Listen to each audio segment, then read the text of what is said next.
Hello friends, welcome to நெல்லை சமையல். நாம் இன்றைக்கி பிரேக்ஃபாஸ்ட் ரெசிபி தான் எப்படி பண்ணுறதுன்னு பார்க்கலாம். ஒரு பவுலில் குட்டி குட்டியாக கட் பண்ண பாலக்கீரை 1/2 கப் சேர்த்துக்கோங்க.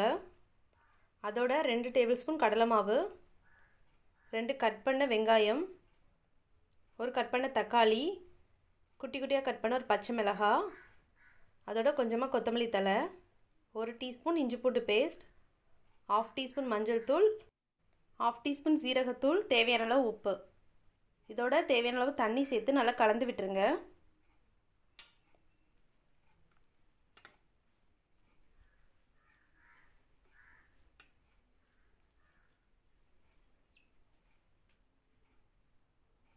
இந்த மாதிரி நல்லா மிக்ஸ் ஆகிடணும். இப்போ தோசைக்கல்லை ஹீட் பண்ணிக்கோங்க.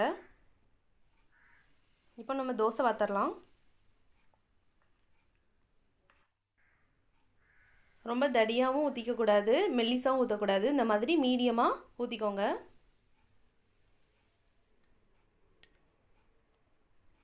கொஞ்சமாக எண்ணெய் சேர்த்துக்கோங்க சுற்றி.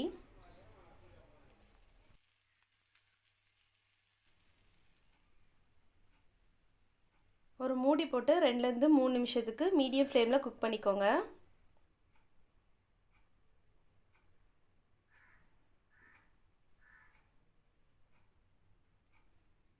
ஒரு பக்கம் வெந்து ரெடி ஆகிடுச்சு. நம்ம இப்போ அதை மாற்றி போட்டுடலாம்.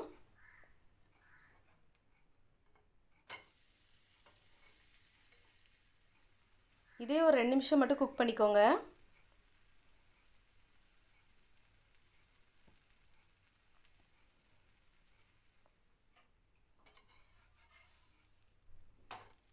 பாருங்கள், 2 பக்கமும் வெந்துடுச்சு. ரொம்பவே சிம்பிளாகவும் ஹெல்த்தியாகவும் செய்யக்கூடிய பிரேக்ஃபாஸ்ட் ரெசிபி. இந்த ரெசிபி வீட்டில் ட்ரை பண்ணி பார்த்துட்டு எப்படி இருந்துச்சு கமெண்ட் செக்ஷனில் சொல்லுங்கள். நெல்லை சமையல் சேனலுக்கு லைக் பண்ணுங்கள், ஷேர் பண்ணுங்கள், சப்ஸ்கிரைப் பண்ணுங்கள். தேங்க்யூ.